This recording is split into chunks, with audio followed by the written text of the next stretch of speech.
spark, no one does it better. BX, you've heard the rest, but she's the best, yeah, she's the best. Oh, from ancient tales to modern schemes, unraveling truths and chasing dreams.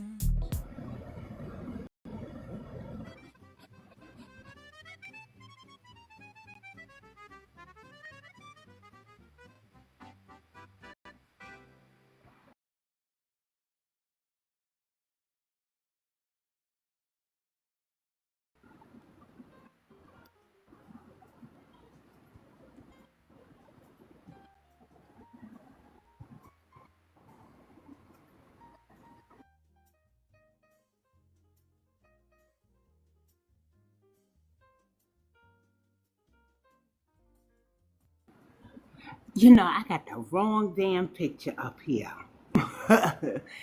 um, it's pretty though. I'm gonna leave it and hope y'all don't see the bottom. High foundational. So I'm waiting for the U.S. Freedmen's Project, Sister Breuck, Brother Devine. You may know them from their their videos that tend to go viral when they give testimony at the New York State reparations hearings. And there goes Thorough Black World Talk. I'm waiting for Brooke and Brother Devine, Sister Keisha.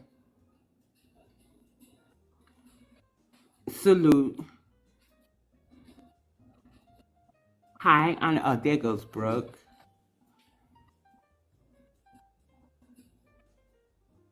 Okay.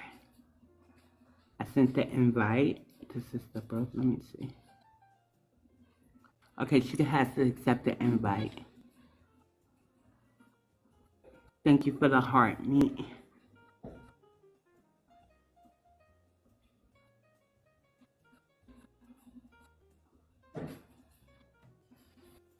Thank you, Brother Foundational. How are all these people? I thought my room was private. This is why I have to clean. You didn't get the invite? Hold on. Okay, wait. Okay.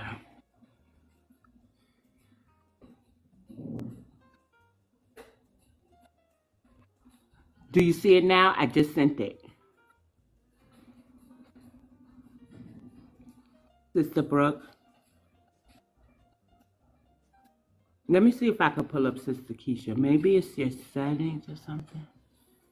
Okay, there you go. There you go. Hello. Hello, how are you, BX? I'm fine.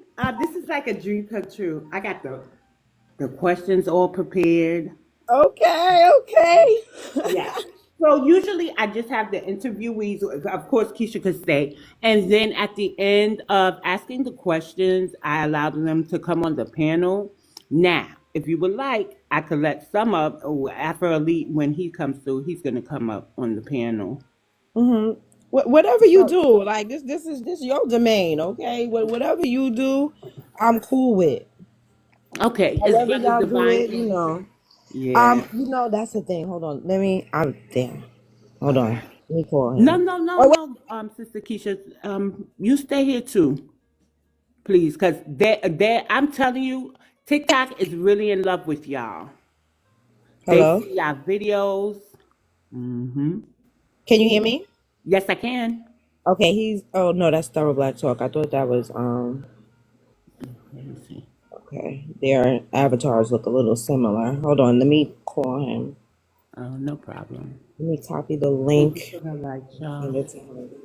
How do you My copy? page is private, so you might not can share it to him. But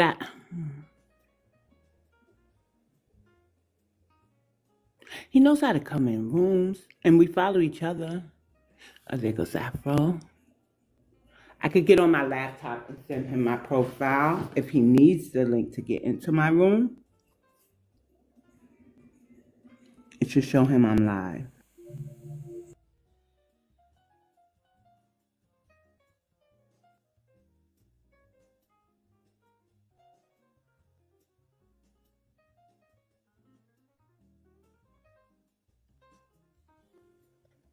Hi, Afro.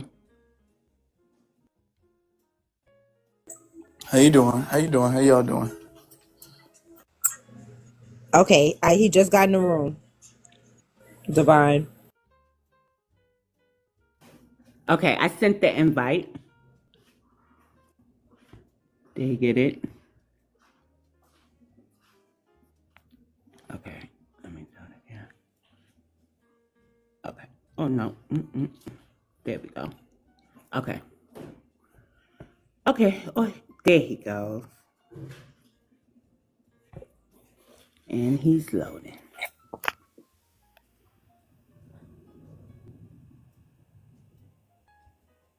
Hi, Brother Devine. How are you? Can you hear me?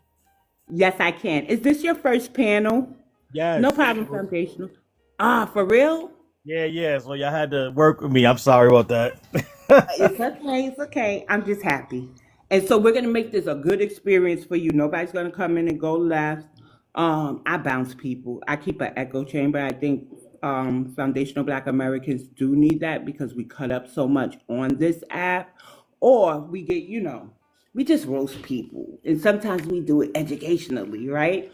And for the most part, it's kind of like I think it could affect our mental health to hear you're just slave babies, you ain't do nothing, and they're hosting slave auctions and doing all type of crazy stuff. And these are people that we champion the most, that we actually give our money to, and so that's why I'll stand on the boycott.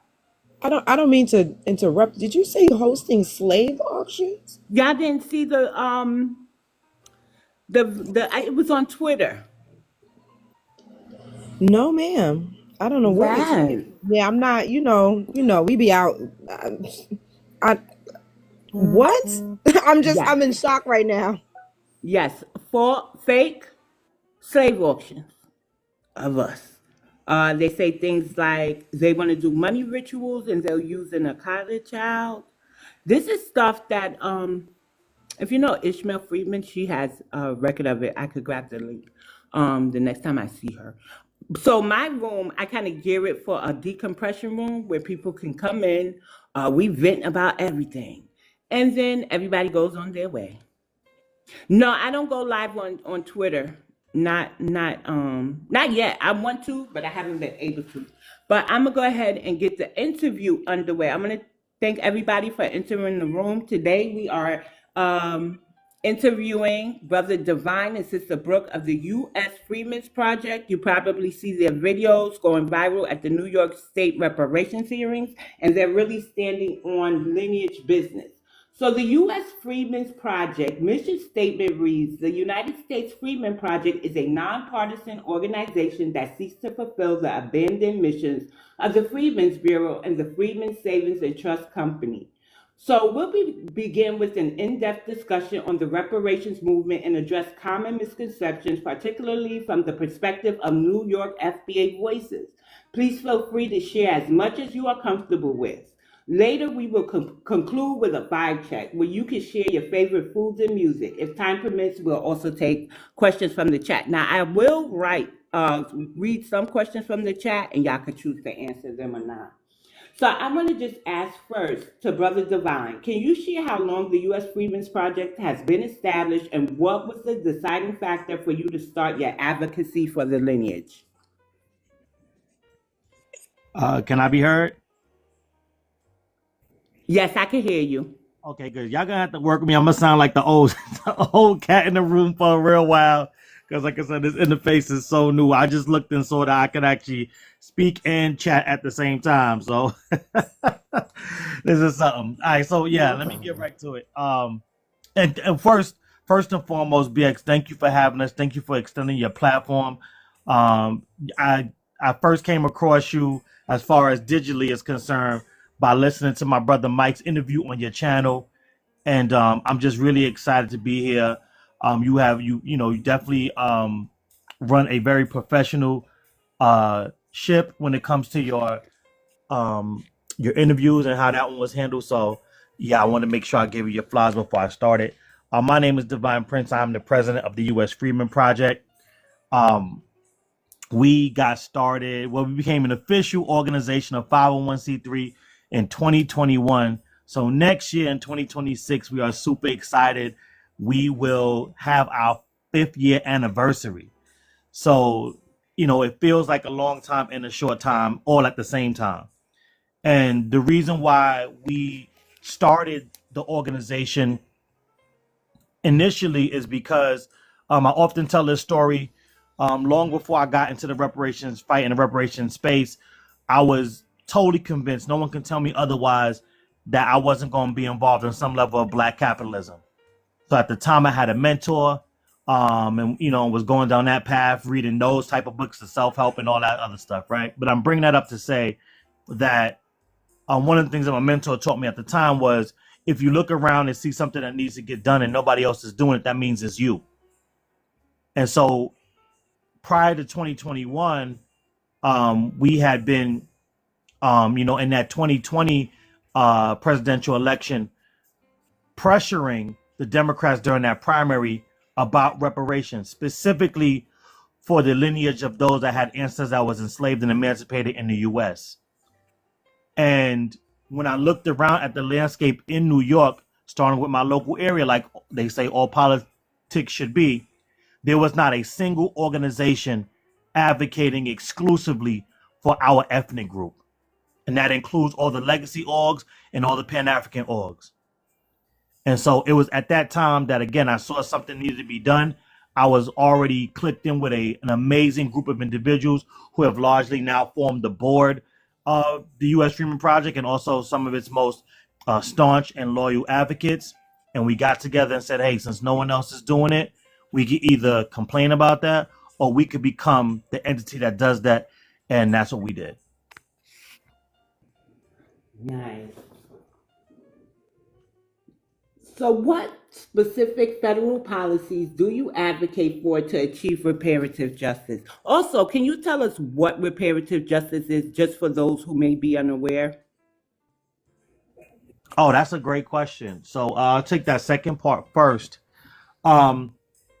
Reparative justice is essentially not limited to, but definitely starts with reparations. And to quote my brother Mike from the New York Reparations hearing, reparations is definitely more than a check, but first and foremost, it's a check.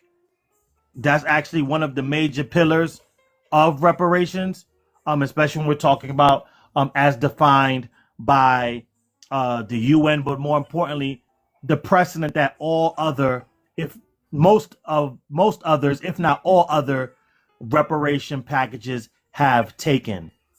And so you have compensation, you have restitution, you have rehabilitation, you have satisfaction, and then you have guarantees of non-repetition. Those are the 5 pillars that make up a comprehensive reparations package. And so federally, what we are looking to do is, because they have HR 40 and HR 40 for decades has sat there and collected dust, and that's just for a study. Though it was written, just for full clarity's sake, when it was written, HR 40 was essentially lineage based. Most people don't talk about this enough. See, when it was introduced, it was prior to the reclassification of what African American means. And so when John Conyers first introduced it, it was for reparations, a study for reparations for African Americans. In 1997, this government, with Special Directive 15, takes the definition of African American, which was an ethnic identifier, whether we associated or identified with it or not. Then there was much pushback in the day when it was introduced. But prior to 1997, it did mean us. In 1997, it was redefined as anyone who has origins in any of the black racial groups of Africa. And so when we talk about delineation and why it's necessary, it's not for all the reasons that most of the tethers will try to convince you that it's about and that it's for. Foundational Black American is necessary because this government, alongside its tools of left-wing white supremacy, and we believe those to be the legacy orgs and the Pan-African orgs, supporting it socially and with their organizations took our ethnic identifier and gave it to the diaspora, quote unquote. And so foundational Black American is necessary because African American means the diaspora and us. And technically speaking, Black Americans also means the diaspora and us. When you throw in the loophole of I'm Black and in America, so I'm Black American too. And so foundational Black American gives that extra layer socially that we need to distinguish and delineate from those that are taking those other terms and co-opt it. And the reason why our name in our name of our organization was is the U.S. Freedmen Project is because Freedmen is the status given to our lineage at the with the Emancipation Proclamation at the close of the Civil War and with the 13th Amendment. And so that social classification of foundational Black American delineates, and the political status of freedmen will disaggregate. And those are the two things that we're pushing for at the federal and local levels. Thank you for that. Also, I'm hearing the term Afrodescended, and I found a video that states that we don't have no say in it. And how did Breuck drop? Hold on, I gotta take a Breuck. Okay, all right. Everything okay, Breuck? I'm back. Thank you. Sorry. You're welcome. Hey, Fly. Hey to everybody in the room. We're interviewing the U.S. Freedmen's Project, founder Brother Devine, and Reparationists Breuck. And yeah, I'm pretty sure that y'all have seen their videos by now because TikTok is sharing. TikTok FBA. So I'm hearing this term. It was a lady. She states how I think they were international, and she says that she met like with the Afro-Brazilian this and the Afro that and the Afro this, and they had to come up with a term. And so the Afro-Latino lady was very stern, and that they decided on Afro-Descended, and there's nothing we can do about it. Now, what I saw at the African American Day Parade, when I got home and finally said, let me check these flyers, that African Restaurant Week had came up like in October. I said, I ain't going to that mess. I ain't supporting that. But they want us to declare ourselves Afro-Descended, and they have a website for us to go to. I said, I damn sure ain't doing that.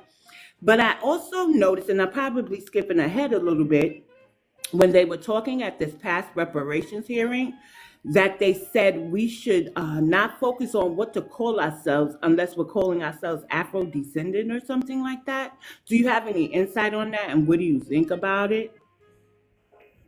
Yeah, actually I do.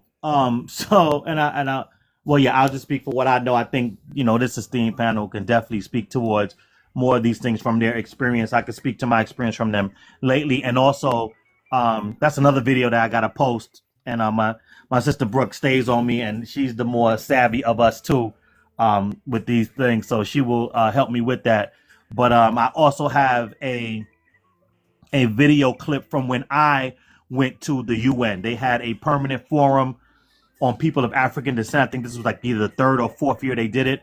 It was in April, and it was at the UN, and I went and brought disaggregation and delineation to the table for the family inside that forum, and also had conversations with some of the board members and stakeholders of that permanent forum, as well as representatives from organizations from around the world. And so I'm bringing that up to say this. Before the Foundational Black American Grassroots, there were largely Pan-African organizations at the helm of our political reality. And whether their intentions were good or bad, they felt the best course of action was to center our fight for justice at the international level. And so when you get the term like Afro-Descendant, even at the hearing, if you guys heard, and if you didn't, let me bring you up to speed on that.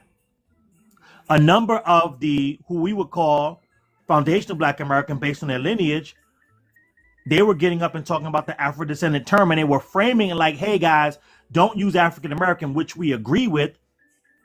And then they would say, use Afro-Descendant, which we disagree with, because that's a term for us that we can use locally and at the international level. Here's the problem. Locally, that don't mean nothing.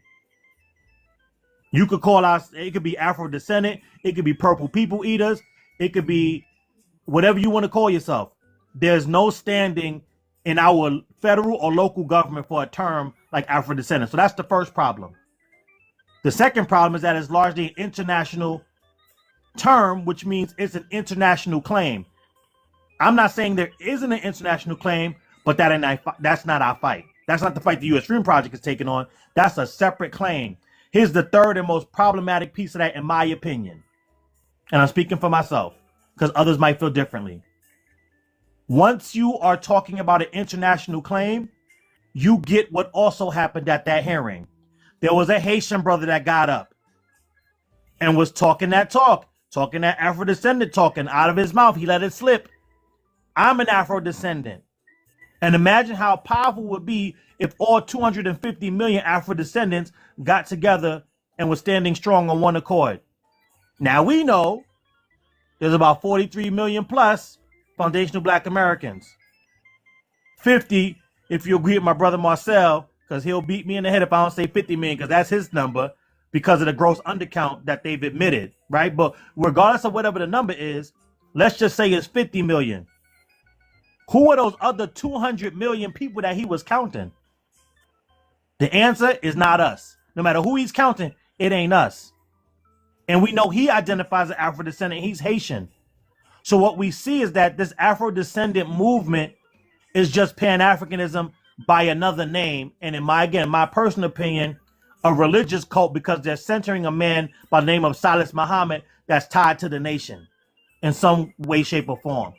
And so the beauty of this foundational Black American grassroots movement, for me, is that we're not centering anything but our lineage.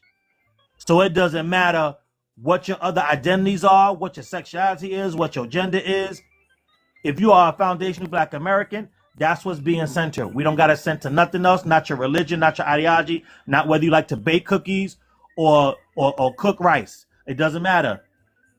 If you're a foundational Black American, that's what you are. And we're standing on lineage business, not religion business, not ideological business. And I think that's the most powerful part of the movement, and why we got to leave terms and international ideas like Afro-descendancy at the door where they try to sneak it in. Thank you, Brother Devine. Sister Brooke, do you have any thoughts on that, about the Afro-descendant term, and what do you know about the Afro-descendant org? You mean ADOS? No, no, I don't believe it's ADOS. So there's a term called Are you Afro-descendant. talking about the Nation of Islam org that he was just talking about? Is there something else? Lord have mercy. There's so many. Did you hear the Haitian guy at the one of the representatives said that when we were saying what we should call ourselves and stuff in the meeting, it came up how to identify, and they said Afro-descended is the way to go. Then they tried to say they didn't want to spend too much time worrying about how to identify. And I noticed this term coming up, but it's an international term that they didn't, poll us for and stuff like that. Do you have any idea? So obviously you don't know about that term, right? I'm gonna write it in the chat. I'm not shocked to hear that. Look, at this point, they're using whatever. They throwing whatever at the wall to see what sticks. You know what I mean? And at this point, I don't care what term they come up with. The only legal term we have is freedmen, and the term that we chose for ourselves is foundational Black Americans. So everything else is dead in the water to me. I don't care what they come up with. I don't care. That is their job, and that is something that we have to understand. That this is their job. This is not going to be the first term. It's not the first term, and it damn sure won't be the last. Oh, excuse my language. I'm sure it won't be the last. And that's it. I don't care what they come up with. We know who we are, and they can't tell us who we are. And that's all I have to say about that. Thank you. Afro Elite, you could give your insight on that term, and then Keisha. Also, thank you, Brother Devine, because Dawn was like, I'm from the Bronx, we shouldn't be and stuff. And we were like that there in the chat, and I was telling my friend, I don't know people. But I see you say shout out to your sis. So hey sis, because we from New York, we got to be kind of careful. Go ahead, Afro Elite. Okay, first I want to say shout out to you, BX. Thank you. Shout out to you, Brooke. Shout out to you, Devine. Shout out to everybody listening. Much respect to everybody. Um, there, I don't know if you guys remember, I went to Atlanta. Me and Black Alpha, we had went to Atlanta, and there was a reparations conference that we went to, and they were using that term. They were using the term Afro-descendant. And me and him had pushed back against that term because we said then, this was what, in 2023, I believe. We said then that that term was way too vague. And that term was going to cause more problems, and it was going to really hold us back. We were going to be walking backwards if we use that term. That term, realistic, and we saw the organization that was pushing it. And some of those people even came to the rally for reparations last year, and it was like, Afro, you just don't understand what we meant. And I know you and Black Alpha had said something, but we mean well. And I'm like, okay, I didn't really have a lot of time to talk to him, but I'm like, my stance still stays the same. That doesn't mean, and I'm trying to give the benefit of the doubt and say that you guys mean well, but if the approach is wrong, I'm going to call it out regardless. Because if the approach hurts, if the approach hurts the movement, it doesn't matter if you mean well or not. And that's just the truth of the situation. Afro-descendant is so vague, you have the opportunity for Latinos to be considered Afro-descendant. You'll have a whole bunch of Hispanics being all like, hold on, I am part Afro. I have Spaniard in me, but I am an Afro-descendant, you know what I'm saying? So you'll have a whole bunch of people. Even the term African-American, we understand, is too vague currently, too vague now, but we'll have everybody and their mama claiming to be of Afro descent. You'll have Europeans claiming to have Afro descent. So you'll have it will open the can of worms that everybody in the world is entitled to reparations if we go there with it. So we can't allow that to become a thing. Thank you, Afro. Keisha? Just some historical reference with the group who identify themselves as Afro descendants. They are under Silas Muhammad. According to them, it is Silas Muhammad who went to the United Nations and attained an identity for us all. However, I want us to understand that those persons work in conjunction with the Pan-African community. In fact, three of them who were there at the reparations hearing earlier this week are members of the Pan-African community, and they have been for quite some time. And this is what I was saying, that this Pan-African ideology has been leaning on our legacy for far too long. They did not admit that, but that's exactly what they are part of. Also, I noticed that they have been popping up within the last three hearings. The last one in Ithaca, New York. Prior to that was the Schaumburg in Harlem. They were there as well. And that's why when I gave testimony at the Schaumburg, I said forcefully that all of these groups are compromised. And they are in conjunction with Dr. Ron Daniels, who is on the commission.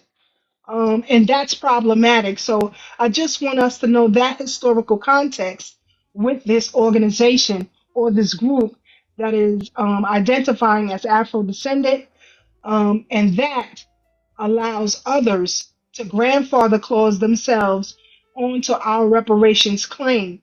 And that truly is problematic. I'm going to have to drop in a few minutes. I had a family member who transitioned today, so I'm about to get on a family Zoom call, but I'll pop back in when I can. My condolences, Keisha, and thank you for coming. You're welcome. Go ahead, Afro. Well, first off, I want to say my condolences to your sister and the family. I want to just say this real quick. I know I said that I believe that some of them, I will give them the benefit of the doubt and say that some of them have good intentions. I believe that there are individuals who may use that word who have good intentions, but I do believe that there are agents who are using that. I think that the word in the term in and of itself originated from organizations who are really there to keep reparations on this hamster wheel. For the most part, when I see, if I see a person who may be naive, I can take people by case basis. However, I do suspect that there are a lot of people who have ill intent, who are using that word deliberately to sabotage the movement. Thank you for that. And to be clear, for those who will catch the replay on YouTube, um, the movement isn't FBA. FBA is the lineage. The movement is delineation and disaggregation. And Brother Devine, can you describe delineation and disaggregation and how it applies to New York?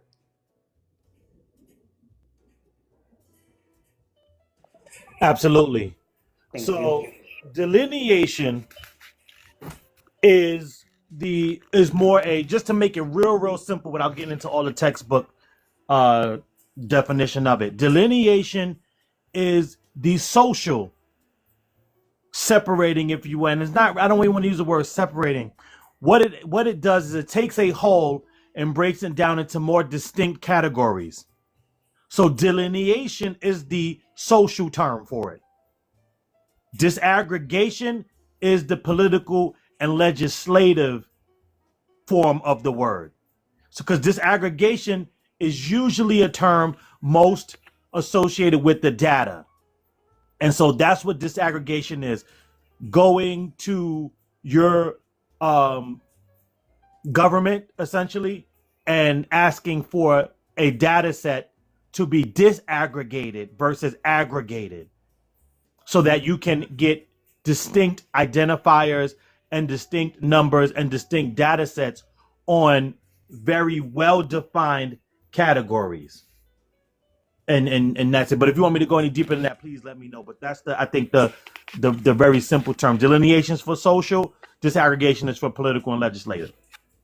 Okay, because I had like my question number 9 pertained to that, but since Afro brought it up, I decided to touch on it. So that question is, how has that fight to disaggregate the population in New York been as far as resistance to perhaps changing in our benefit and an update on the disaggregation of the stats? Because I was at you had like a Zoom call and I sat in. I'm Empress. So my Zoom name is Empress because that is my business name, my pen name.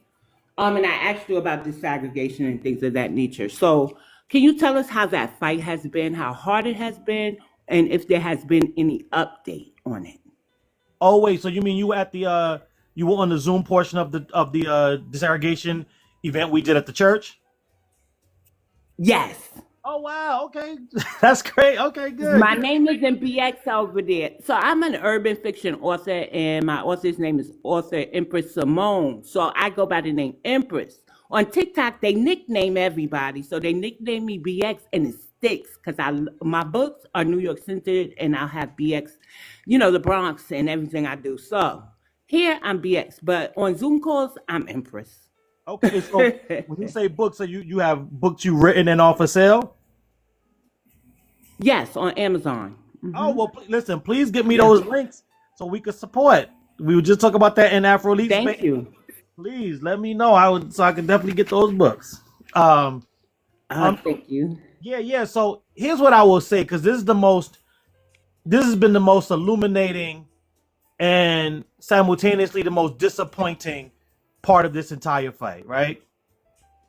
When I envisioned myself fighting for the lineage and fighting for our ancestors and fighting for my family as well as all the other families, right? But obviously my family first and foremost, I envisioned that, and I studied a lot of the fights of the past, and also in our, through our oral talks and our, just family stories. I was preparing myself, asking questions like, well, what did you do, before the Great Migration? What was y'all doing in the South? Because my family has ties to both Carolinas and Georgia. So I'm like, yo, what was going on? How was y'all fighting the white tea people? I know this is this TikTok. So the white tea people, the white tea supremacists down in the South, what was y'all doing? Because I envisioned that most of our fight would be against the right-wing white tea opposition, and then secondarily it would be against the left-wing white tea opposition. Little did I know that the biggest opponents to foundational Black American political progress would be the left-wing white tea supremacist tools, and those tools being our quote-unquote legacy organizations, but leading the way are the Pan-African organizations and their Afro-immigrant underlings. That's who he's been fighting. I haven't seen a right-wing white tea person yet. And I know they out there. I know they waiting. But if y'all ever play Super Mario Brothers, the right-wing white tea people are in the other castle with the other princess. That ain't Peach. These are Bowser's underlings. We can't even get to the main castle yet, because we dealing with the Pan-Africans and these Afro-immigrant underlings. And so when these people ask, oh, you don't have no smoke for the white person? I can't smoke the white person till I light you up, because you in the way. You providing cover. And so that is who's been fighting us. And in New York, us being the Afro-immigrant capital of the United States of America, essentially, if not literally, that is who is holding us up. See, what happened was, and most people will say, and this is one of the things that I hate, especially I hear it on TikTok when I listen to, the playbacks of Afro elites' lives, of Tariq's lives. I hear Afro immigrants talking about all of our greats that were Pan-Africans in the past. And what I say to that is, yeah, I was a growing up in New York. What? We had the medallions. We had the Afrocentric Looney Tunes and Simpson shirts back in the day. I know you know what I'm talking about, BX. And of course. Right. And so that's just how we were socialized, especially here in New York. But I always say this. I was a Pan-African until I started meeting actual Africans. They were the ones that revealed to me that Pan-Africanism is a pipe dream. That Pan-Africanism is the fever dream of Mosiah Garvey. That is really scam Africanism, if we're going to be totally honest. That is one way. Right? These are the people that showed it with their actions, because they brought their same tribal, xenophobic cultures that destroyed their homelands. They brought it here right to my city in New York. And the reason why most of our greats were Pan-Africans, because obviously all of us want global unity based on melanin, since white supremacy is global supremacy based on whiteness. But what we start to find out is that a lot of these global melanated groups, who I call Afro immigrants and Afro groups, they come from people groups that have historically partnered with the white tea supremacists. So how do you build unity with someone that undermines you in the past? You can't, and you don't. And so what happens here in New York, for just kind of give a small backstory or full clarity for the picture, is that while our greats were quote unquote Pan-Africanists, which really just meant let's try to form up like Voltron globally based on melanin, those Afro immigrants were coming over and building enclaves of political power right under our noses, paying us lip service, claiming to want to unite with us and unify with us, while all the while building political enclaves of power. And so as their numbers have increased from the 60s, the 70s, the 80s, the 90s to 2000 to present day, what we now find is that they have built themselves up to a certain degree. Now, they're not all powerful where they have total control of our politics. So the ancestors woke us up and got us activated at just the right time before it was too late. But what we are faced with is that they are strong enough to use their political enclaves as leverage. And that's what we're facing in the body politic in New York right now. You have Afro immigrant enclaves and people in positions of power that are Afro immigrants that are like, hey, if we don't get a piece, or if there's nothing in it for us, then we're not going to support it for you. And that's what we've been facing with disaggregation, with the reparations legislation that formed the hearing that you guys see us at, and all other legislation that we're fighting for. They are the ones fighting against it if there's nothing in it for them. And that's what we've been faced with here in New York. Wow. So, can you tell us? So, this ain't on my question sheet, but this is how, and we'll get back to the reparations. So I do know from sitting in your town hall, a call and things that have been said on the apps and little highlights I get, that you did pound the pavement asking non-FBA politicians for help with the segregation. There has been some sort of resistance or no answer. Can you tell us about that, or exactly what happened when you asked the diasporans for assistance? Yeah, so I'm gonna do a shameless plug. My sister Brooke, she got with me and she interviewed me on her channel. Maybe she could put that in the chat. And it was during that live she asked me the question. Like, see, we've done, like I said, it seems like a short time, but then it seems like a long time, and then it goes right back to a short time when we think about how much work we're gonna have to do in the future, right? But it wasn't until my sister asked me the question, detailing like some of the work we did to get up to this point, specifically for the reparations task force portion of the work here in New York. And early on, I knew that these were things that people would try to use against us.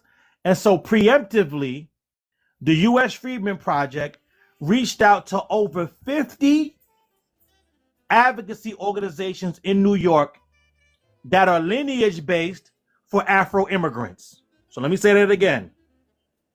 Over 50 advocacy organizations in New York, and there's way more than that are set up to be lineage-based for non-Black American lineages. So you got the Haitian, bada, bada, bada, bada, bada, bada. The immigrant, da, da, da, da, da, da, da. African, Nigerian, Gambian, bada, da, da, da, da, da, organizations in New York. And we reached out to them because at the time we were told by New York politicians, again, that the Afro-Caribbean politicians in New York were saying, yeah, I can't sell this reparations commission to my constituents because they're not going to support it if they're not going to get a piece of this reparations result. Like, if they're not going to get any policies out of it, I can't sell it to them. And so we had foundational Black American politicians that were ready to bend the knee to Afro immigrant politicians in New York to turn it from a reparations task force solely and exclusively for us, alongside the foundational Black American Pan-Africanists, right? To make it more universal so that Afro immigrants could fit in, so then they could sell it to them and they would buy in. Because God forbid they support something for us that doesn't include them, like we fought for them with immigration to get them over here, even though that did not benefit us. God forbid they do that, right? So they weren't willing to do that. And so that's the first time I reached out to them. And out of over 50 organizations, BX, not one reached back to give us support to get this reparations hearing to be lineage-based. And more importantly, the other part of the email was asking, hey, I'm hearing that there are people that believe Afro-Caribbeans and continental Africans won't support something for American freedmen unless y'all get a piece. I know that's not how y'all really feel. So please give us a letter of support, not do something, not advocate, not get in the streets. Give us a letter of support stating that that's not our position. We will support something for them if it doesn't benefit us. Not a one responded or sent the email or wrote a letter like that. So that's the first time that they left us high and dry. And then we get this unconstitutional task force that, you know, Sister Brooke has been beating the pavement for and putting the call to actions in the chat for you guys to help us get it right. So that's the first part. But with disaggregation now, what's happening is that, you know, we know about the term tether, and that's not a slanderous term. That's not a slur, because it's an action term. It means you are doing something to actively undermine the foundational Black American collective. That's what a tether is. But when we think about the word tether, it means to attach to. And what we're finding, especially with a lot of these ICE raids, is that a lot of the Afro immigrant community, and we have a large Afro-Caribbean community here, larger than the continental African one here in New York, they are willing, and in some cases prefer, to be able to hide in plain sight. So as much as they hate the term tether, they are content with tethering. Because if they could pretend to be us and not be counted, then there are things that they can actually benefit from. See, they won't ever say that out loud, but when we're having this advocacy and having these conversations, we start to see that's what they're saying without saying it. A lot of them don't want to be recognized because a lot of them, if we're going to keep it a whole buck, and we are, a lot of them, their paperwork ain't right. Even the ones that aren't outright undocumented on paper, no pun intended, the ones that are quote unquote documented, a lot of them are taking advantage of the loopholes that these immigration lawyers help them take advantage of. So it might look good in the light, but under closer inspection, it ain't gonna hold up. And a lot of them know it, so they're not trying to get involved in anything like that because they understand that, and I'll say this final piece before I take a breath, is that a lot of them understand that without standing on the story, the legacy of foundational Black Americans, they know that if they have to stand on their own advocacy and what this country owes them, it's little to nothing, and they're not ready to do that type of work. Thank you for that. So I want to tell everyone in the chat, if you look, Brooke is commenting the New York call to action. You can help us get these numbers disaggregated. That will get them out of our stats. And we could kind of use that to combat, I'm talking socially here, that narrative of Black on Black crime. Because I know a lot of Caribbeans that do a lot of crime. Sister Brooke, I kind of want to pull you into the conversation. You said that you grew up in Flatbush, right? We know that's heavily Caribbean. For me, in case y'all didn't know, and I've never made this a secret, my children are Caribbean, half Caribbean, right? So that they are by ethnics. I find that I didn't know a lot of that stuff. I knew there was some underlying tones, the things, the arguments that I would get into with people in New York from the other demographics. So I never lived on the block without a Puerto Rican. I never fought an African, but I fought a Haitian. I got jumped by the Jamaicans. I fought a Latino, had to chase a white tea girl up the block for calling me the N-word because I went to a predominantly white tea Catholic high school. But to hear how they basically sabotaged us with home ownership, they have social networkings to this day that they meet and exchange resources, not a Black American in sight. And so I am now of the belief that we can have individual relationships, but we have to set cultural boundaries, things we will accept from them. I don't want to hear the N-word from them. I don't want them telling me they created hip hop. I don't want them telling me I got to understand anything because this is our land. I feel that now they have done nothing but exploited our ancestors and us. Hey, TW. And so how does it feel for you to find out all the things that you are finding out from the diasporans? Did you think it was just like cultural instances if you had problems with them? Oh, that's just, neighborly stuff or whatever. But to find out the depth, even in our government, of the things they're doing. Wow, that is a great question. And I know for me in particular, because like you know where I grew up, it is shocking to me because a lot of this I've never experienced firsthand. Ain't nobody, and I don't know why that is. I think that's the part that confuses me the most. I don't know if it's because I'm so thorough that people know not to even bring that kind of, stuff in my face. Like, because, I kind of, I got a little aura about me that, I'm sure says that I'm not the one. I don't know if that's the part, or I also think that, I say that is part of it. I also think that part of it is the people that I choose to associate with. Like, I don't associate with people with that type of mindset. So the Caribbean friends I have are allies to as much as they are going to be. And that means they're not going to talk bad, and they don't see they see white supremacy for what it is, but they're not going to come to the reparations hearings, right? But at the same time, they're not going to go to the CARICOM hearings either. So so my friends or people that I know, and people that are close, like there are Caribbeans that I have that are close to me, like not even like family. They are family. And so those around me. So when I'd never heard the term Akata. I'd never heard that. And now I have been honest, and I will say that I have heard the term Yankee a lot.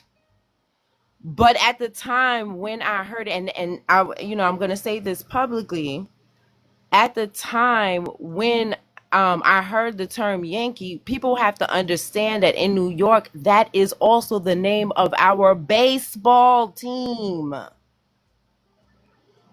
So in the beginning, it wasn't seen as a slur, like by me. I'll talk about me specifically. I didn't see that as a slur. I would wear Yankee attire as a way of stating who I was, as my way, because I've always represented for who I am and my lineage. I've never flown another flag. And I've been in, ridiculous amounts of Caribbean spaces. I partied a lot. I jumped up with them. I've been to Carnival. I've flown out the country for Carnival with my friends. And I've always had an American flag, or even back when I was a Pan-African, the Pan-African flag. I've never waved another country's flag. So, and it was never a problem. Nobody never gave me no problems. That's like, everybody knew me as the American girl. She's the American girl. So I'm in shock. Like when you said, I would like when you just said that there was the slave auctions. I'm like, what? I am continuous, and that's the part that's even worse, is that as shocked as I am now, it's like another day will come by and something else will come out, and I'm shocked again. Like all I know is that no matter my, the fact that I have, friends and family that are Caribbean, I will never pretend to be something that I'm not. I could never spit in the eye of my grandmother, of my great grandmother, of my mother, of my father. Like, these people are so large to me that pretending to be somebody else is unfathomable. So that is why I have always paid homage to who I am and where I come from, even when I'm surrounded by others. So like I said, I love is love, but lineage is lineage. and I got business to do. And so and truth be told, my friends that are Caribbean are proud of the reparations work that I'm doing. I'm throwing stuff up and I'm getting likes from my Caribbean friends.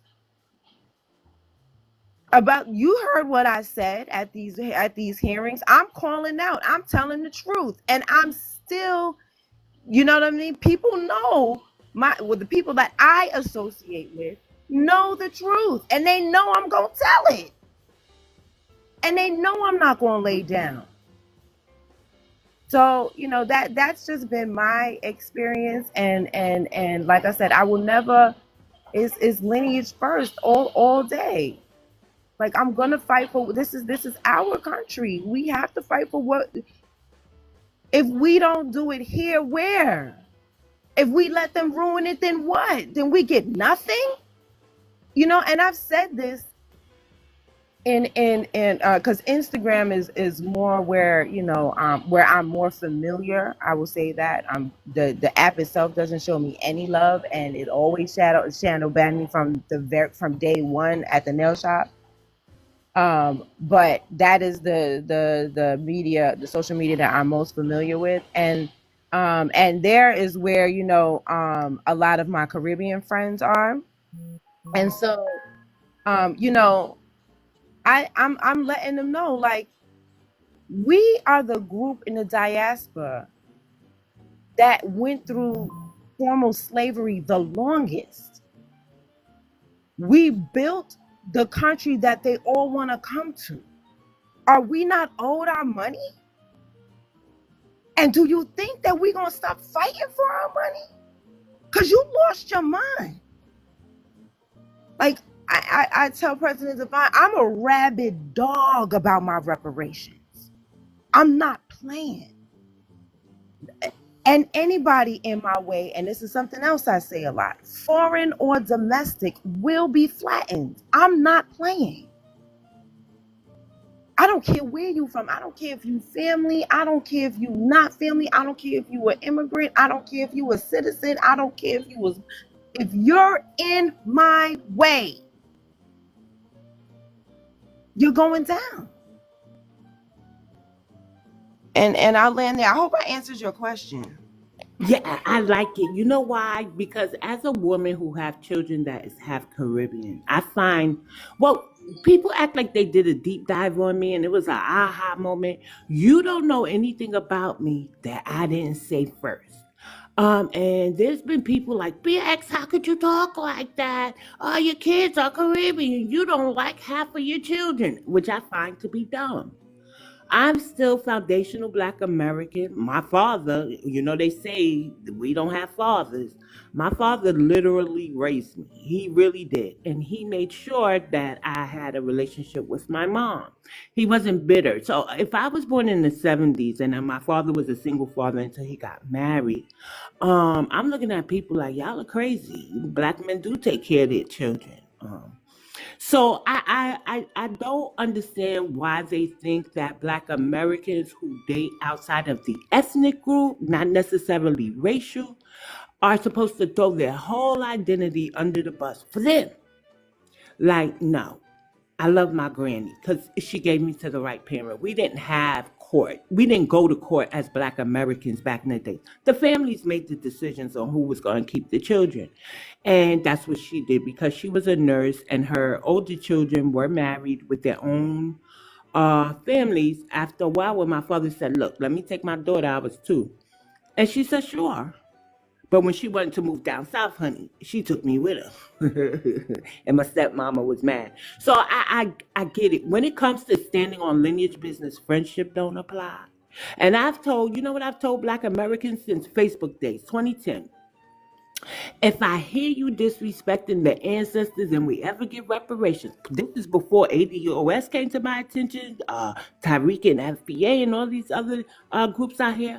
I said, I will make a list and you won't get any because you will never disrespect our ancestors. And I was talking to Black Americans. I didn't think the other people. I knew they had some things with them, but I didn't think they was gonna show up like this at the reparations hearings. And at this point, I want to bring Afro Ali in. I don't know what it's like the demographic of the melanated immigrants in Chicago, but what was your experience with them, and did you foresee them being the hindrance, the roadblocks to our reparations?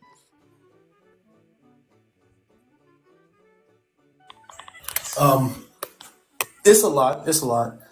Most of them, it's a lot of Caribbeans, in particular Jamaicans and Nigerians.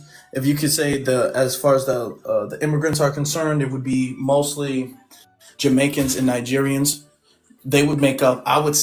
Together collectively, I would say they make up a good probably 50% of the African and Caribbean immigrants, and then the rest is kind of spread it out, right? And growing up, I didn't really. There were some issues I had with individuals, but growing up, I had some great relationships. I'm not gonna lie to you. I've had great relationships with some Nigerian people. Okay, still do today. I had great relationships. Have great relationships with some Caribbean people, some Jamaican people, and a Haitian person as well too, who's like a friend of the family. Still do today. You know what I'm saying? I love them. I'm gonna be honest. They're good people. They're great people. I love them too. And as the movement was moving along, and I started seeing people pulling up the receipts of the Akata, y'all don't got no culture, y'all this, y'all this, y'all this. I was kind of warning because I didn't want the situation to get to this place, but it was like a sense of betrayal, really. It was a sense of betrayal because there was so much esteem that I've had for the continent and that I have for the Caribbean as well too. And it wasn't out of insecurity or out of wishing I was them. I was always, proud, and I knew about Black American history and all of that stuff, but it was a lot of respect that unfortunately I had generalized and bestowed upon all of them. And it was a very heartbreaking thing to have to come to the reality that they're not all like that. And moreover, most of them are not like that. A very few of them have ever been like that, to be very honest. Even the ones that we give credit for, the ones that we give credit to, they were the minority at their time. So it's a sense of betrayal. And I feel like that's why a lot of people in the movement express so much passion and anger when they speak about the situation, because the anger is justified. You get more, and this is why we're more angry when we talk about the tethering and the co-opting, or the sabotage rather, of African and Caribbean people, more than we talk about Hispanics who do the same thing, or Asians who do the same thing. Even though they're quote unquote minorities too, we've helped them just as much as we've helped everybody else. We've helped the Asians out consistently. We've helped the Hispanics out consistently. But it's a different thing when it comes from a Caribbean person or when it comes from an African person, because the difference with them is that it comes with an element of betrayal. It's a sense of betrayal because you guys were always supposed to be on our team, and because we've been on your team. Like it's like a expectation that we didn't have for the Asians that we have for you guys, because we all have seen each other as one big family, one big team, and now we're seeing you guys betray and sabotage the progression of the team. So the anger that we have when we speak about this situation is justified. That it is. It's justified to have that anger. Now, this doesn't mean we go overboard. What this means is that we utilize that energy and that passion and focus that. We funnel that into focusing on the empowerment of our community. And it's a sad reality. It's something that some people, there's some American Pan-Africanists who still don't want to wake up to it, who still don't want to realize it. But it's a reality that we do have to realize, and we have to realize that in the concept of we were wrong for making the assumption that they were all like that. And that's something that we were wrong about. We made the assumption that they were all riders, or most of them were riders. We looked at the Haitian Revolution and said that's what Haitians are like today. And we were wrong about that. Now we're having a realistic evaluation of who they are and what they believe in and how they conduct themselves. And as disappointing as it is, it's something that we have to accept. Because if we don't accept it, then we're never going to get anything done. We have to accept that. We have to accept that the assumptions that we've made about them were incorrect. And we have to move forward with that. Correct. I'm gonna go back to the reparations in a minute, but I want Brother Devine and Sister Brooke to touch on a video that Sister Keisha posted. And it was the time that y'all went to the recent Pan African discussion forum, and it was noted that it seemed like a setup. I watched the video. I was there when y'all did the live on Sister Keisha's channel. So I'm gonna say this: Sister Keisha's channel is Thorough Black Talk Worldview. That's her name on TikTok and YouTube, and she talks a lot about the history of Pan Africanism. She's very diverse on the diaspora, how we've always been calling ourselves Black, even I think since Martin Delaney's time. She's just a wealth of knowledge, and I suggest y'all tap in with her. She's very friendly and but very stern. She's the one who said, "I said what I said" at that meeting. So. Brother Divine, what was that meeting about and what was the energy like and how did you feel during the course of it? So, here's what I'll do, because I think I want to make sure I give the proper respect that's due. My sister Brooke is the one that told me about that. So if she could precede me and she can kind of give just a breakdown on why she shared it with me and what her thoughts were when she did, I could then piggyback on what she says. I Sure, want to no make sure I problem. say Um, that. Also, Sister Brooke, please leave your YouTube channel. I want everybody to subscribe also to Sister Brooke's YouTube channel. I've been putting her business. She has a business, skincare business. The link is in the chat, and most importantly, Brooke is posting to help New Yorkers disaggregate the numbers. And disaggregation would look like with the SB 15, what Cali did as far as employment. We would get our own box, the Caribbean their own, and the Sub-Saharan Africans their own. Go ahead, Brooke. Thank you so much for that, because I you see how much I posted the links to the call to actions, but then I always forget my business. But you Also, never forget, and I appreciate that so much. no problem. I be so fired up about reparations. I told you I'm a rabid dog. Okay, so at the African American parade meeting, there was a lot going on already because you know President Devine and I wanted to be very intentional with how we moved here, and I didn't have the language exactly at the time on why I wanted to move the way I moved, but I have it now. And the reason is because these are not politicians at the parade. These are private citizens giving their own time to make this parade happen. Therefore, I felt Sis, hold you on. can't. Hold on. Sis, hold on. No, she's talking about the Caribbean corner meeting. Oh wait, I thought she was talking about the parade. Hold on, what we doing? What we doing? The Caribbean corner in on Utica. Oh, okay, all right, okay. Because when you said the video that she posted, I thought you were talking about your video on BX that you took from there. Okay, I No. apologize. Thank you for getting me on track, President. So the Caribbean corner now. Let me fix my brain. The Caribbean corner. Well, Sister Keisha sent it to me, and oh no, was it Brother Tad? I think it was Brother Tad. Brother Tad sent it to us, and when I first saw it, I didn't see the address, and it was a question. It was a conversation a conversation on, you know, FBA and the diaspora wars and things like that. I don't think we were on the flyer. I don't think they put FBA in the flyer. I don't remember now.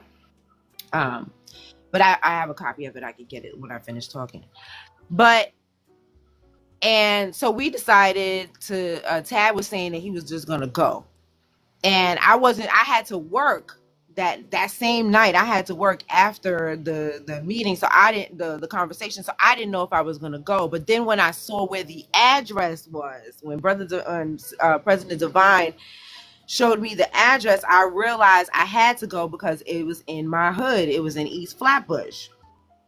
So so we all decided to pull up, right? And so when we get there, they started the conversation with a video made by an African, basically saying that the FBA lineage and the things that we're fighting for collectively as a lineage is as a psyop, and you know, driven by the FBI and the CIA.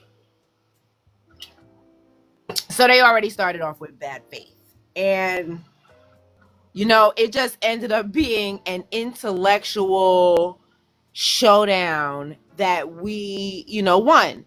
They and they weren't expecting it. They were expecting to have this one-sided conversation where they talk about us and tell us that, you know, that we shouldn't do this and we shouldn't do that. But we defeated them intellectually, and it wasn't, you know, they didn't in their spot. You know what I'm saying? We came up with a small but strong team. That's what one thing I like about, you know, my New York team.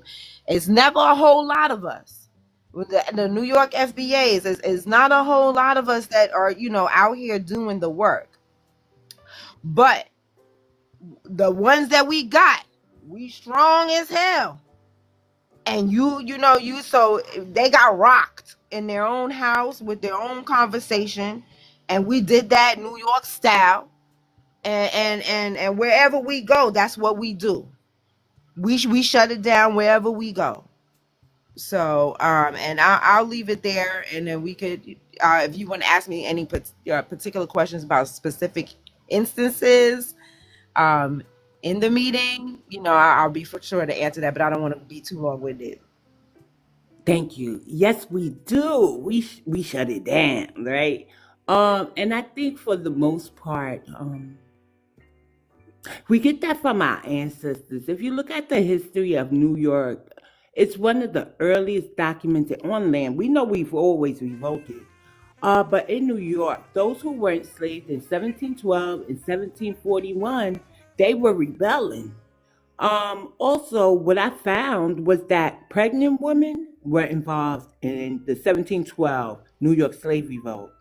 And they had to have the child first before they were reprimanded. And we know reprimand looks like strange fruiting. And I think that spirit of them is within us. And that's why even us women who they call aggressive, even though I met more aggressive women in New Jersey than they don't play about me, right? But I think we get that spirit from our ancestors. So we've always revolted. But what struck me about that was when they started saying the bricks traveled, and so they should get reparations. Did I hear that right? Were they saying that because certain tools were used internationally and was used here for building or something, that they should get reparations with us? I'm gonna be honest, BX, I don't remember that one. Okay. Brother Devine, do you recall? And you talking about at the Caribbean, the meeting that that Sister Keisha posted on her YouTube? Yes. Yeah. So yeah, let me talk about that for a second. Thank you. So but before I get to that bricks point, because it's all an overarching point. So kind of to go back, you know, Sister Brooke sent me the flyer, and you know, one of the things about like, and I'll say this, till I'm blue in the face. Like, born and raised here in New York. I'm far from a street dude, but I got street dudes in my family, and I was raised around them. So that was able to rub off on me because no matter what's going on in Brooklyn, I've always been able to travel throughout Brooklyn and travel very comfortably. And so at the time, we wasn't sure who was going to go, who wasn't going to go. It was looked at like it was going to be a waste of time. But in my heart, I already knew that I was going. That's just something that's always been in me since we started this work. I know that if no one else can go, that means it's meant for me to go. And I have no problem being the person that's going to speak truth to power, even if I'm the only person in opposition. And so when we had the live right before that meeting, and Sister Keisha and our brother Taz said no, they were going, I was just like, okay, great. And then Sister Brooke said she's going. It was just like, yo, the more the merrier, right? And so, in the words of my sister Keisha, what I'm saying? Like, in Brooklyn, we always going to be thorough. You heard? And so we knew we was going with the right energy. Like, we knew we was going to go. And we was going to have to speak on that. And so now to that point you just made about the bricks. It's the same point that if you saw in the New York reparations hearing that happened in Harlem. It's the same stretch of a connection that sister that was trying to claim hip hop with her testimony. I'm not sure if you guys saw that. If you haven't, go watch the replay for the New York Harlem one. That one was very interesting. And it's the one that honestly I've heard on a number of lives, specifically on Tariq's lives, where you'll have the specifically the Afro-Caribbeans calling in and trying to play the native Arawak card, right? And so what they're doing is that they're trying to cite a history that happened long before the Caribbean was the Caribbean that we know. And so they're like, hey, before America was even formed, you had enslaved people going from what would become Jamaica to what will become the US. So that means those people that came through are Jamaican, yet there was no established connective culture and continuous culture during that time. In most cases, the landmass that will become Jamaica wasn't even named that yet. And most importantly, and this is one of the ones that, I want everybody to have this in their arsenal. By 1850, documented, our enslaved ancestors were multi-generational Americans. Multi-generational foundational Black Americans by 1850. While in comparison, in 1850, you still had Africans being imported from the continent into the West Indies. So you have us being multi-generational Americans, and you had Africans being enslaved, so zero generational quote-unquote Caribbeans at the time. And so that is the connection that they're trying to make, that even though it wasn't the Caribbean, the bricks from this slave outpost were shipped to what will become the United States of America before our ancestors built it. So there's a connection, and that's why we should be involved in any reparations, and/or that's why we're really the same people. It's the same word game they play when they try to call the West Indies and this whole territory the Americas, when we know America is just short for the United States of America when we're talking about the country, not the North American landmass. So these are the duplicitous, diabolical word games that they're playing, because if we have the conversation on its face, and we have the conversation based on facts alone in good faith, they don't have an argument to stand on. And that's kind of why they're pushing back against the whole delineation and any collective uplift for our group, because they know that whenever progress is made, somebody gets left behind. And because we're looking forward for ethnic based progression, they know that the race based hustle is going to be left on the trash heap of history. And they're going to be left right along with it.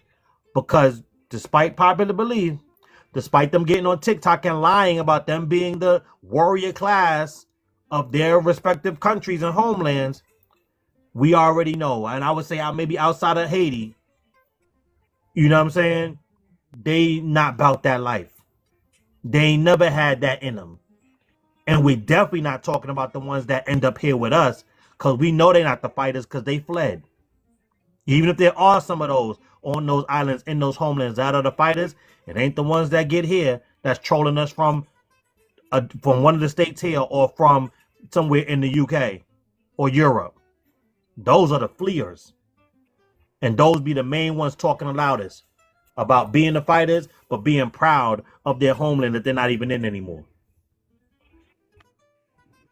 Correct. It I seems just add like, something. yeah, Sorry. sure, of course. Go ahead. Yeah, I just wanted to add that it's crazy that the with the pushback that we're getting, um, because they're so. I'm gonna put it like President Devine alluded to this earlier. They keep their heads down, even the ones that that don't really see us, as the enemy or anything like that. They don't want to be sent back home. At the end of the day, there's but so much fighting that they're going to do because they're comfortable here, their kids are here, all the thing, everything is, they don't want to be sent back home. There's a video that I believe is going viral of this gentleman who had been in the US for 20 years. I know Sister Keisha had put it up on her page. I don't know which one, I don't know which form of social media I saw it on, but she the gentleman had been here for 20 years, and he had been deported, and now he was in the UK. One, he said that everywhere outside of London is garbage. He said it's terrible. He said it's backwards, all kinds of things. That's one thing he said. Then he went on to say that the reason why he was deported was because his parents brought him to the US legally, but then when it came time to go to court for him to become an actual citizen, his father didn't show up. So therefore, he had been in the country pretty much. He didn't even know that he was in the country illegally for all that time, and he was saying how much he hates his parents and stuff like that. So it's like I said, it's interesting that people are trying to tell us how we should fight. But how you going to tell us how to fight? You can't even fight here. It just doesn't make any sense. It's that whole, you have a whole plank in your eye, and you have the nerve to talk about me. It looks like you need to work. You got bigger fish to fry. And look at now, you definitely got bigger fish to fry. Look, let us do what we do. And you just stay out of it. Stay, at the very least, you're not going to do nothing to help us because you don't want to get sent back home. Okay, fine. But joining with the oppressor against us, that's a whole nother level. And I'll land there so I don't keep rambling. Thank you.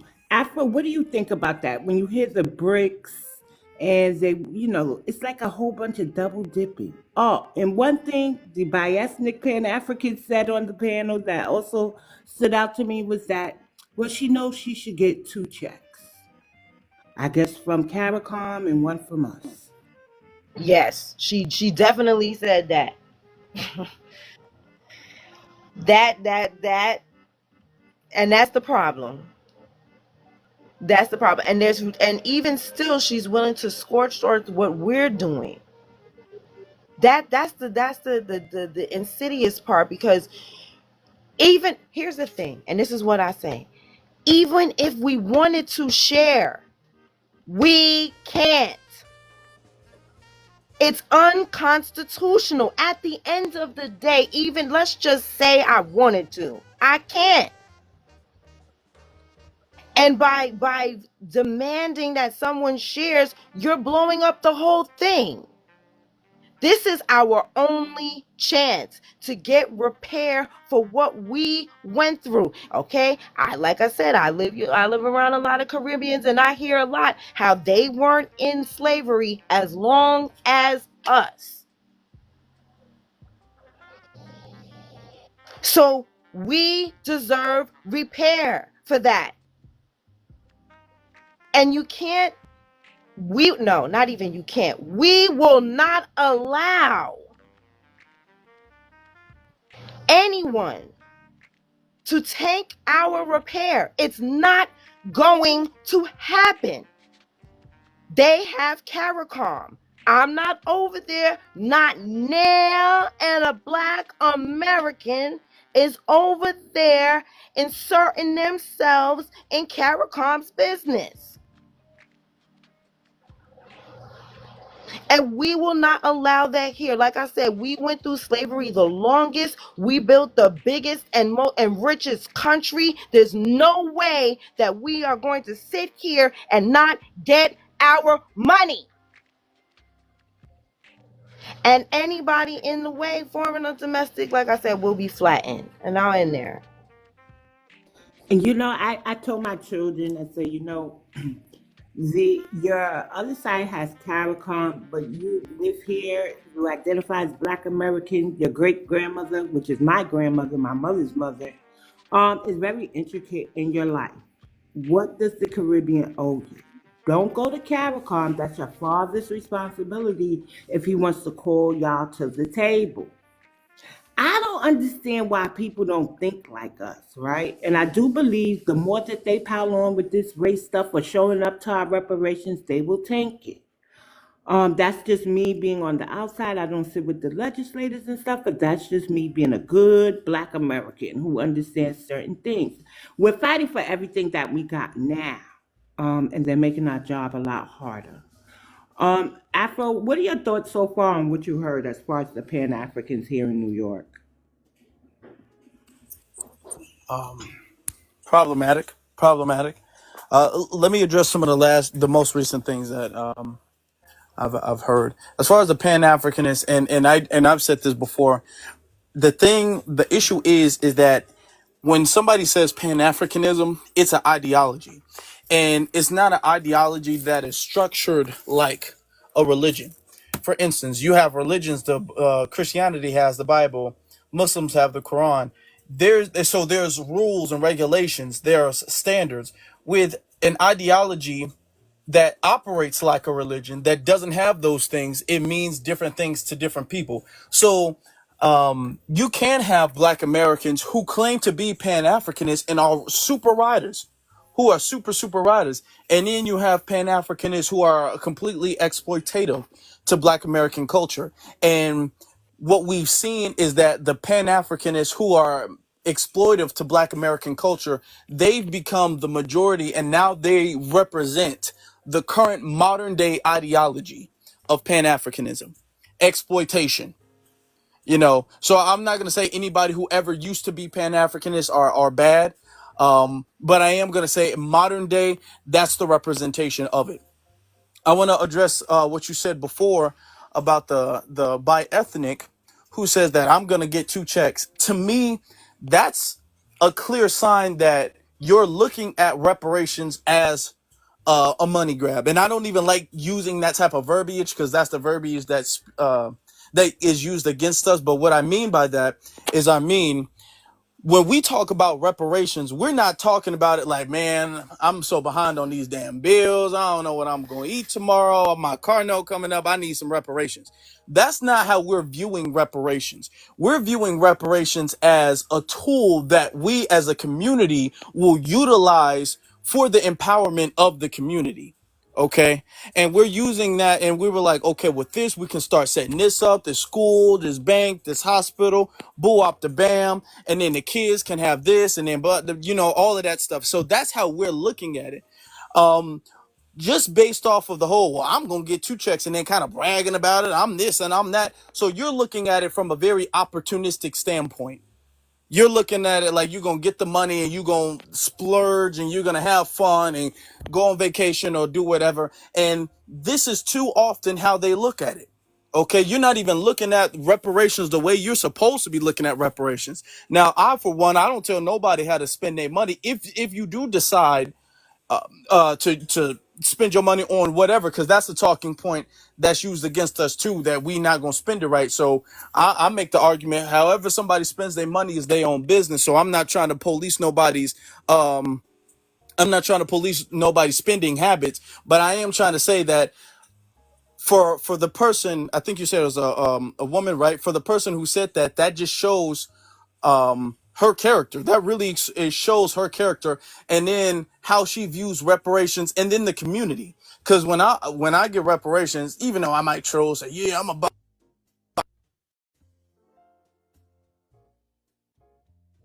The stuff. ancestor said, hush, don't tell no secrets. Go ahead, Afro. I'm Yeah. just joking. when I get it, or whatever the case is, I'm not looking to brag. I'm not looking to flex, and that's the thing. Um, Problem when people are looking to flex. Excuse me, I gotta go. Hold on for a second, but I'll end there. Okay, no problem. Yeah, very greedy people. They really are. But I'm gonna turn it back to reparations, right? So, Brother Devine, I recall your impactful remarks at a public reparations hearing. Despite the limited speaking time, you were the last one up to bat, right? You noted that your organization takes a unique approach to advocating for the lineage. Could you elaborate on what distinguishes your approach and the challenges you have faced? Meaning that you said, if you can be you and also be me, then who am I? When you read the definition of African American.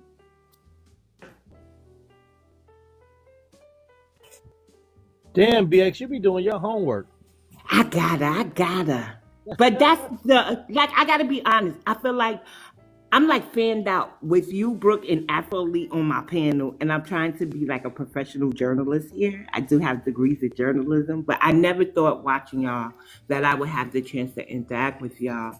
And just from seeing the highlights and hearing y'all speak, and when y'all visit our rooms or whatever's going on Twitter, if I see you over there, it has been extremely great guidance for me, who's pretty much been activating my own way digitally. But now I know it's divine timing, that no pun intended, that I'm tapped in. I was just on my own trying to do things. So I didn't understand. And Brooke may not remember this, but on Twitter, she made a post right immediately after our reparations hearing. I said, well, where's the petition to make sure that they stick to lineage? And she was trying to get me to see why we can't just use a petition. We have to repeal the bill. And I said, because it's two strong Black American women. And I said, okay, well, she does know a lot. Let me go ahead and kind of relinquish the point and see what she's talking about. Do you remember that, Brooke? Because I was dead set on you giving me a petition when we needed a petition for disaggregation and repealing the bill that's currently in place and getting a new one. And I just wasn't with that. I was like, make them stick to lineage. We could do it. And you really had to tell me that ain't going to work. Do you recall that, Brooke? I do. I did not realize it was you though. Yeah, strategy is my thing. That is how I was able to shut down the nail shop, even with so much opposition in front of me, behind me, right next to me, and yeah, I had a lot of opposition. So, but I like I said that, and that's what I mean when I say things like I'm a rabid dog about my reparations. Like there's a strategy and we're following, and so when I ask people And sometimes I have premonitions too. Sometimes I don't always have the words to explain what I feel. A lot of times, and people are shocked by that because I always seem to have a lot of words, but sometimes I don't. Sometimes I need time to think about it so I can come back articulate, because sometimes it starts off as a premonition, of feeling, or even something I saw, but I can't really explain to you what I saw. So um I just appreciate that you did fall back and understand that, I'm coming from strategy. I'm not just pulling, things out of my behind, because like one thing I learned from the nail shop is that petitions don't work.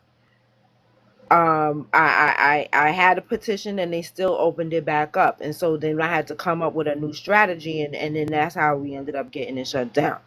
Right? Or I continue with the same strategy, I should say, because the petition was something that was introduced to me by the local community board there. So I definitely appreciate you, because like I said, I have gotten a lot of pushback when I try to talk strategy with people. And they don't seem to, and I understand. I try to give people grace to a point, you know what I mean? Like, I can give you, because you were really nice about the pushback. There's been others that don't understand my strategy, or the strategy that the U.S. Freedmen Project and I have come up with, and they were not so nice, and therefore I had to return not so nice. But I try to keep it on the nicer. So I definitely appreciate you understanding that, that we have a strategy that we're following. Well, me and you are Aquarians, and I swear I'm a know-it-all.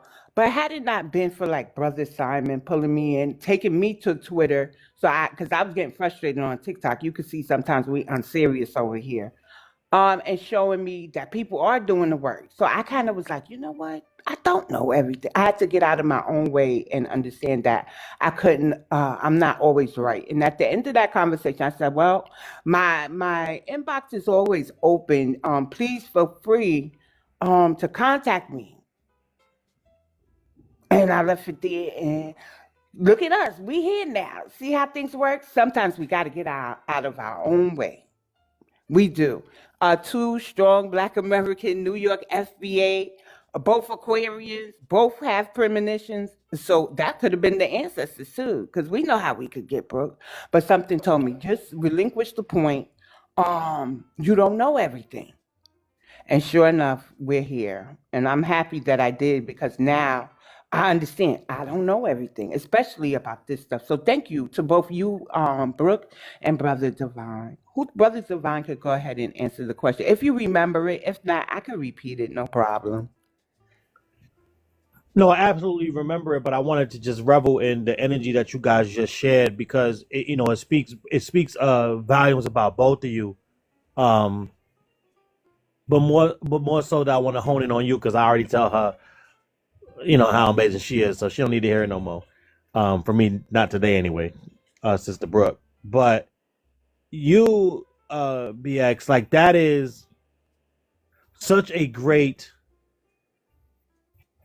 attribute, right? Like you said, you know how you could be, and that right there, that small interaction left to fester, or choosing to make a mountain out of that molehill, has stymied, more progress throughout history than we could sit here and detail, right?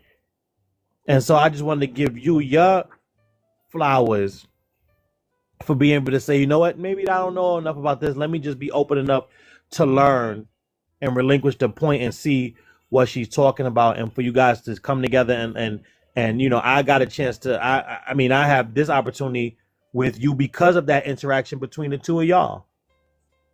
Because Sister Brooke was like, yo, you gotta meet BX. Like, she's everywhere. She's always doing this and always doing that. I didn't even know you was Empress, like on the live, but like, she was just telling me about you. Like, yeah, no.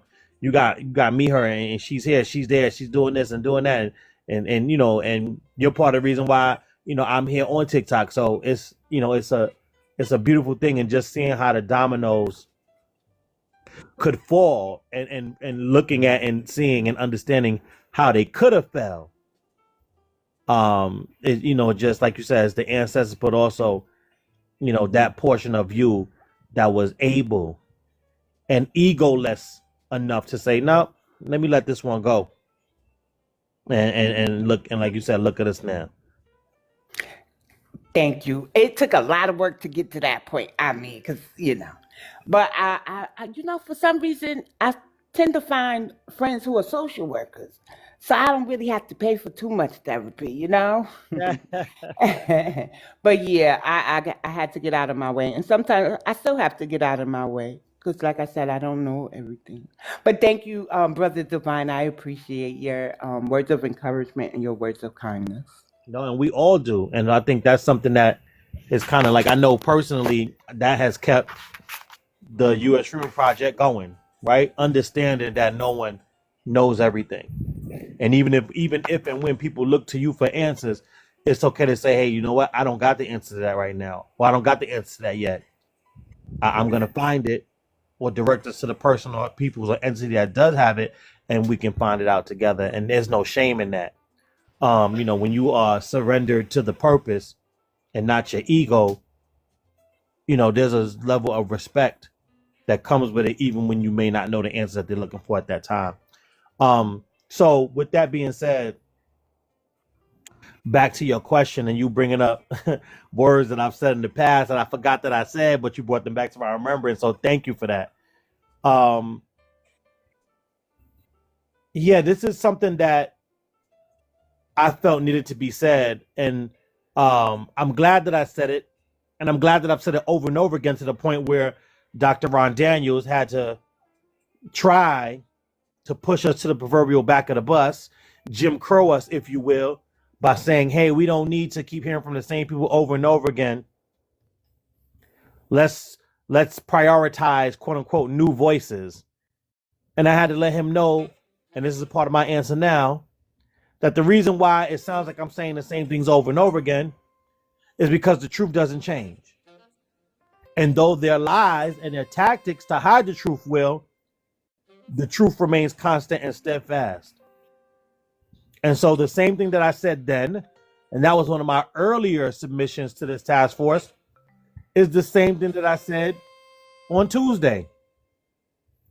We're stuck here because this task force has a faulty foundation. And that faulty foundation is the definition of African American, because it is racial language. African American went from meaning us prior to 1997, again, whether we like that or think it's a misnomer or not, and by us, I mean foundational Black Americans, to in 1997 to present day, it has been redefined to include us and the entire diaspora. And they know it because, like I said in my testimony, Dr. Ron Daniels is on record at a Fulton County reparations hearing saying, today's Afro-immigrant is tomorrow's African-American. That's ethnocide. And so my question then was to highlight the point by saying, if you are you and you are me, who am I? And that answer is nobody. And that's who the task force is hoping that we remain. It's who the tethers need us to be. And it's who the Pan-Africans actively try to convince us to be. Because if we're nobody, then we can be anybody that they need us to be, to extract all they need to extract from us. And that's one of the fatal flaws of this task force. That because they have decided to push reparations through the lens of modern day Pan-Africanism, like Brother Afro Lee just said, it's not all Pan-Africans. It's the ones that have this agenda. So it's those that have the agenda that are in power now in the Pan-Africanism ideology and religion. I call it a religion, even though he's right. It doesn't have like a Bible or a set doctrine in that way. But they are in control and they are hell-bent on forcing our justice claim, remedial justice, reparative justice, through their Pan-African ideology and lens. And that's why it's forced to always be framed around the context of race when, like Sister Brooke said, it's unconstitutional. We couldn't do it if we want. And like I said in my comments on Tuesday, racial reparations is legally, morally, and historically unjust because it has never, ever been advocated in the context of race until this modern day Pan-Africanism comes around and Dr. Daniels' current orgs get in the mix and start to redefine.